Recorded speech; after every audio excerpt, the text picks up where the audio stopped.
Hello à toi, j'espère que tu vas bien. Aujourd'hui, dans cette vidéo, nous allons parler de la pisciculture.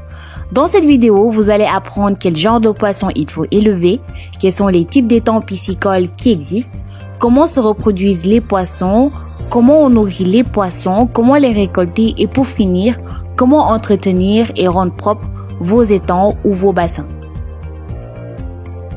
Différents types de poissons peuvent être élevés, le poisson-chat, les poissons carpes, les poissons saumon ou le tilapia. Dans cette vidéo, nous parlons spécialement du tilapia. Le tilapia, c'est un poisson qui peut vivre dans l'eau douce, dans l'eau saumâtre, c'est-à-dire légèrement salée, et même dans l'eau salée. Il peut vivre dans des pays où il fait très chaud, mais aussi dans des pays où il fait assez froid. Dans un bon bassin, il atteint une longueur de 20 cm et un poids de 100 à 120 grammes en un an. Le tilapia est donc un bon poisson facile à élever en bassin.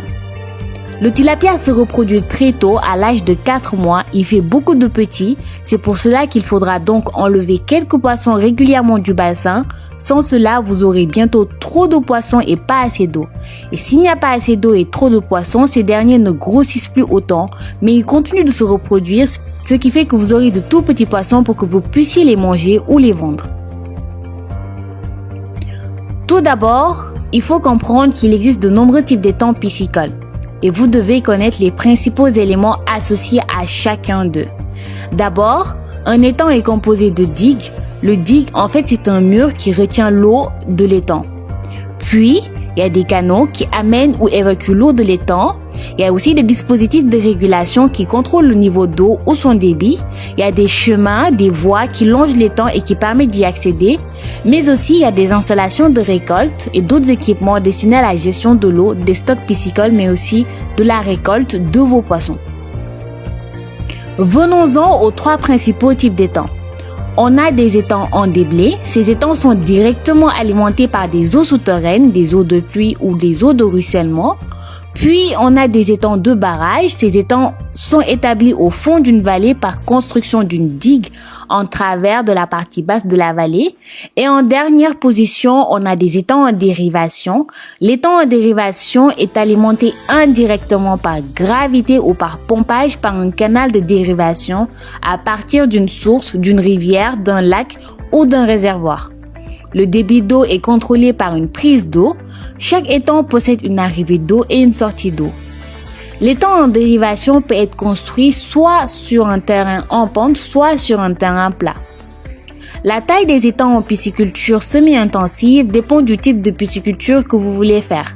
Pour une pisciculture de subsistance, la superficie de l'étang peut être comprise entre 100 et 400 mètres carrés.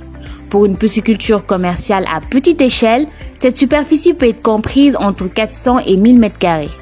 Pour une pisciculture commerciale à grande échelle, cette superficie peut être comprise entre 1000 et 5000 mètres carrés. Aussi, il faut comprendre qu'une ferme aquacole peut posséder plusieurs types d'étangs piscicoles utilisés respectivement à des fins spécifiques. Donc, il existe des étangs de reproduction pour l'élevage des poissons géniteurs. Il existe des étangs frayères pour la production d'œufs et de jeunes alevins. Il existe des étangs d'alevinage pour la production d'alevins de plus grande taille. Il existe aussi des étangs de stockage pour conserver le poisson vivant temporairement, souvent avant de le vendre.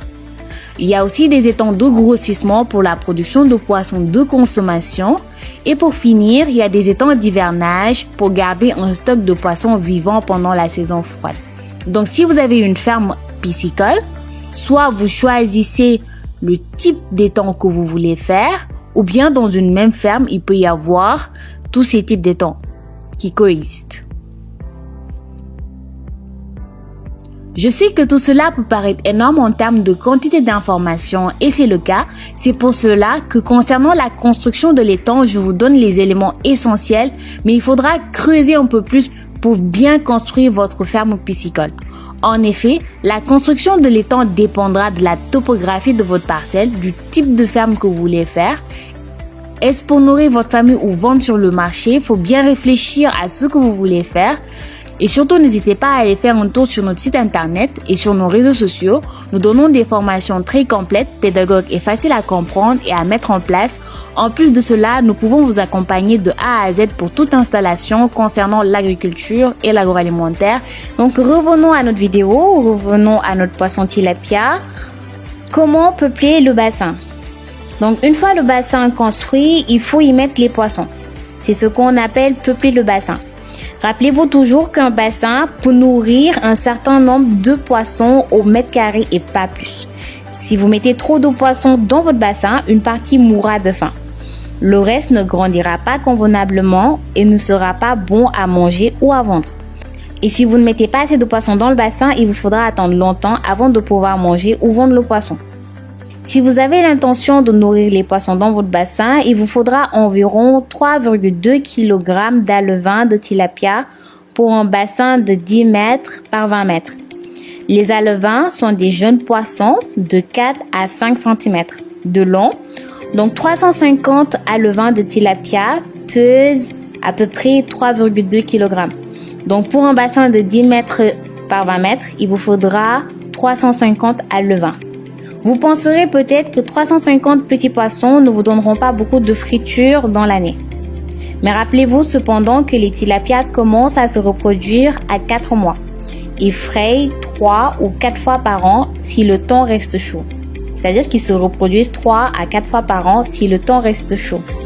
Chaque paire de tilapia peut produire jusqu'à 10 000 alevins en un an. Vous aurez bientôt beaucoup de poissons. Donc, nourriture d'origine végétale. Voyons donc ce que le tilapia aime manger et comment nous pouvons lui en donner suffisamment. Les très jeunes tilapias jusqu'à 3 cm mangent surtout les toutes petites algues qui donnent une couleur verte aux eaux stagnantes. Ces petites algues pousseront mieux si vous mettez un peu d'engrais dans l'eau du bassin. Au début, vous pouvez mettre environ 1,5 litre de fumier par semaine, cela suffira. Et quand l'eau du bassin est bien verte, arrêtez de mettre de l'engrais. Les jeunes tilapias de 3 cm à 6 cm aiment bien le taro, la patate douce, le riz et tous les légumes cuits. Il faut hacher ces aliments très fins ou les écraser en purée avant de les jeter dans le bassin. Les tilapias plus âgés, qui font plus de 6 cm de long, mangent les mêmes aliments que les jeunes tilapias de 3 à 6 cm. Là, il n'y a plus besoin d'hacher les aliments fins ou de les écraser en purée. Vous me direz pourquoi on ne donne pas de l'aliment en poudre ou en granules aux poissons. Parce que tout simplement, il y a de la farine de poisson dans ces aliments.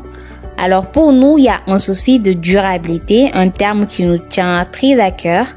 Au moment où les océans sont vidés de leurs poissons et que l'on fait de la pisciculture pour laisser aux océans le temps de se régénérer, nous ne pouvons pas concevoir le fait d'élever des poissons pour les nourrir avec de la farine de poisson.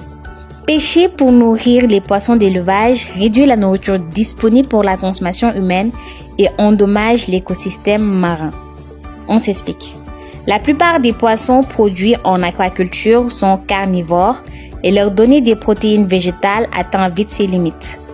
Au moins, 80% des ingrédients des aliments actuels pour l'élevage de saumon, de truites, de dorades ou de bar concurrencent directement ou indirectement l'alimentation humaine en céréales, en soja, en farine de poisson. Si vous voulez faire de la pisciculture, trouvez une alternative aux farines de poisson.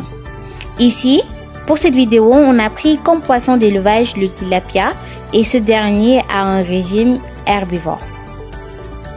Pour le saumon par exemple, il faut davantage 2 kg de farine de poisson pour le nourrir que pour produire 1 kg de saumon d'élevage.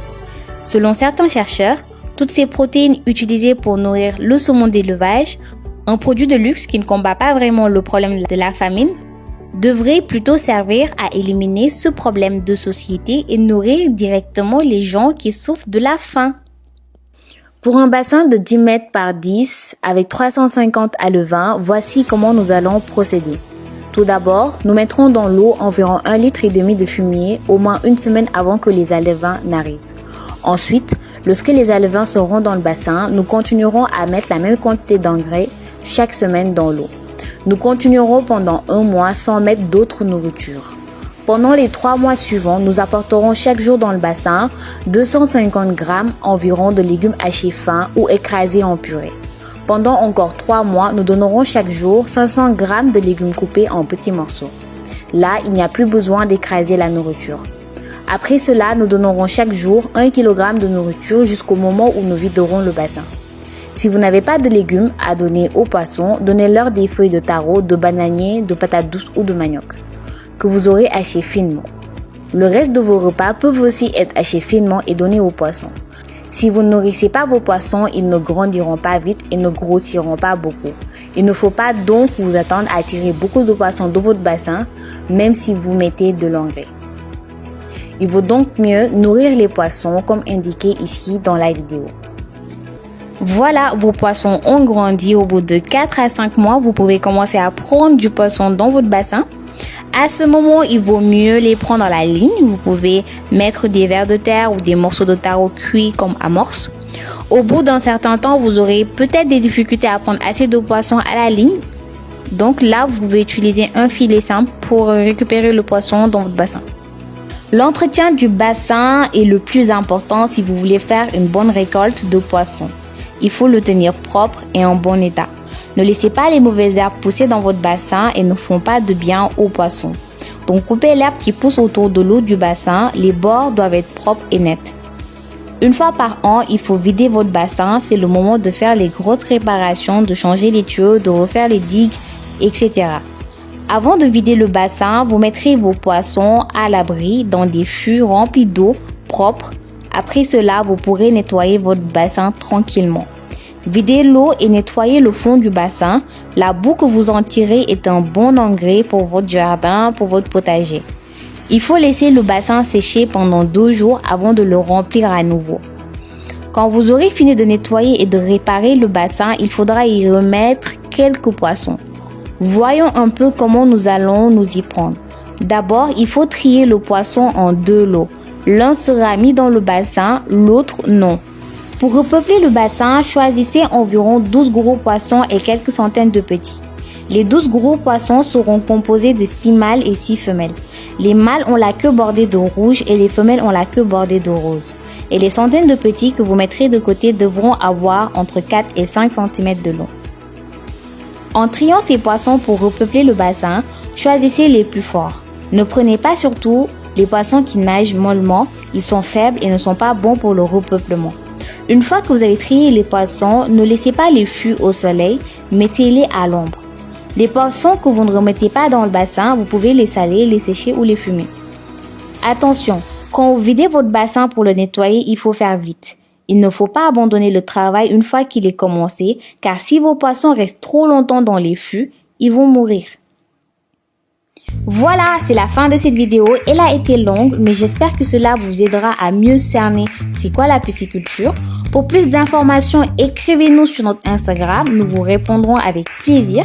Je vous souhaite bonne chance pour votre premier essai en pisciculture et n'hésitez pas à nous laisser votre avis sur cette vidéo en commentaire. À très bientôt et prenez bien soin de vous.